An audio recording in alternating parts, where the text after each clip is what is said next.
وبركاته. الحمد لله رب العالمين، نحمده ونصلي على رسوله الكريم. أما بعد، قال الله تعالى في القرآن المجيد: أعوذ بالله من الشيطان الرجيم، بسم الله الرحمن الرحيم. ما كان محمد أبا أحد من رجالكم ولكن رسول الله وخاتم النبيين.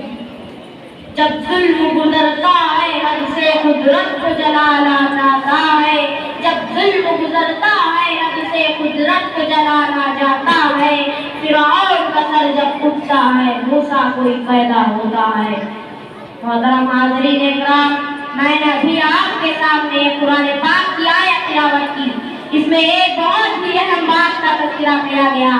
اللہ نے اس میں ایک ایسا اصول بیان فرمایا جس کا انکار کرنے سے انسان کافر ہو جاتا ہے۔ اللہ نے آپ صلی اللہ علیہ وسلم کو خاتم النبیین بنایا، آپ کا نبوت ختم کر دی گئی، اب دنیا میں آپ کے بعد کوئی نبی نہیں آئے گا۔ اس آیت کا انکار کیا اور مخالفت کا تو فرقہ وجود میں آ گیا، وہ ہے فتنہ قادیانیہ۔ قادیان کا رہنے والا، انگریزوں کا چیلا، اس نے نبوت کا دعویٰ کیا۔ اس کا یہ دعویٰ عجیب تھا۔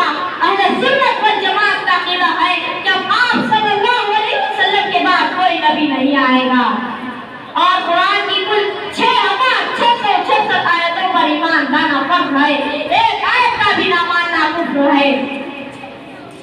لہذا مرزا غلام احمد کو نبی جاننا کفر ہے۔ اسرائیل نے جنگ آزادی کے دوران مسلمانوں میں تفریق ڈالنے کے لیے انگریزوں کا چیلا بن کر نبوت کا دعویٰ کیا۔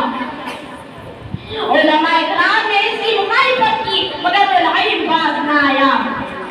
ایک اصول سمجھ لو، جس چیز سے ابتدا ہوتی ہے اسی پر انتہا ہوگی، اور اس پر سب کا اتفاق ہے۔ جس سوئی سے پھکا جلتا ہے اسی سوئی پر وہ بند ہوگا، اگر دوسری سوئی سے اسے بند کرنا چاہو گے تو مسئلہ حل نہیں ہوگا۔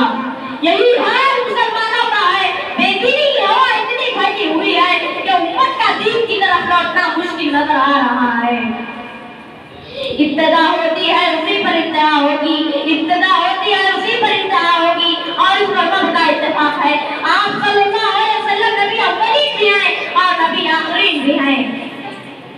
جب آدم علیہ السلام کی تخلیق ہوئی تو عرش پہ لکھا تھا لا الہ الا اللہ محمد رسول اللہ۔ آدم علیہ السلام نے اللہ سے پوچھا اللہ یہ کیا ہے؟ اللہ نے ارشاد فرمایا یہ آپ ہی کی ذریت میں سے ہے اور ان کو ابھی سے ہی نبوت دے دی گئی ہے، مگر ظہور بعد میں ہوگا۔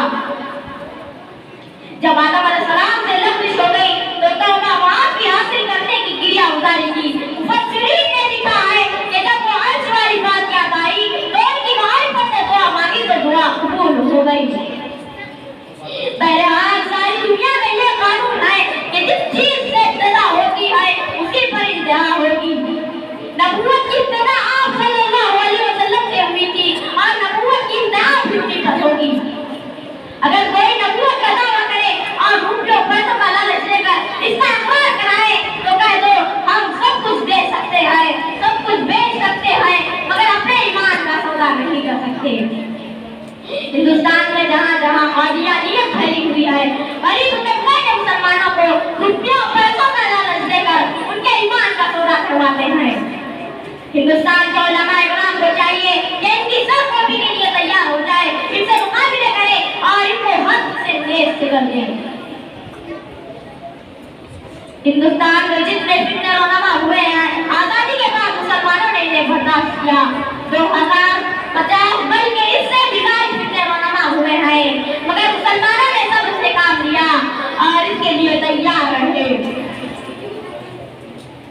اللہ تعالیٰ سے دعا ہے کہ ہم سب کو اس کام کے لیے قبول فرمائے، آمین۔ میں ایک شعر پر اپنی تقریر کو ختم کرنا چاہتا ہوں۔ ہر ابتدا سے پہلے ہر انتہا کے بعد، ہر ابتدا سے پہلے ہر انتہا کے بعد ذات نبی بلند ہے ذات خدا کے بعد۔ دنیا میں جس قدر لوگ احترام کے قابل ہیں میں سب کو مانتا ہوں ایک مصطفیٰ کے بعد۔ وآخر دعوانا الحمد للہ رب العالمین۔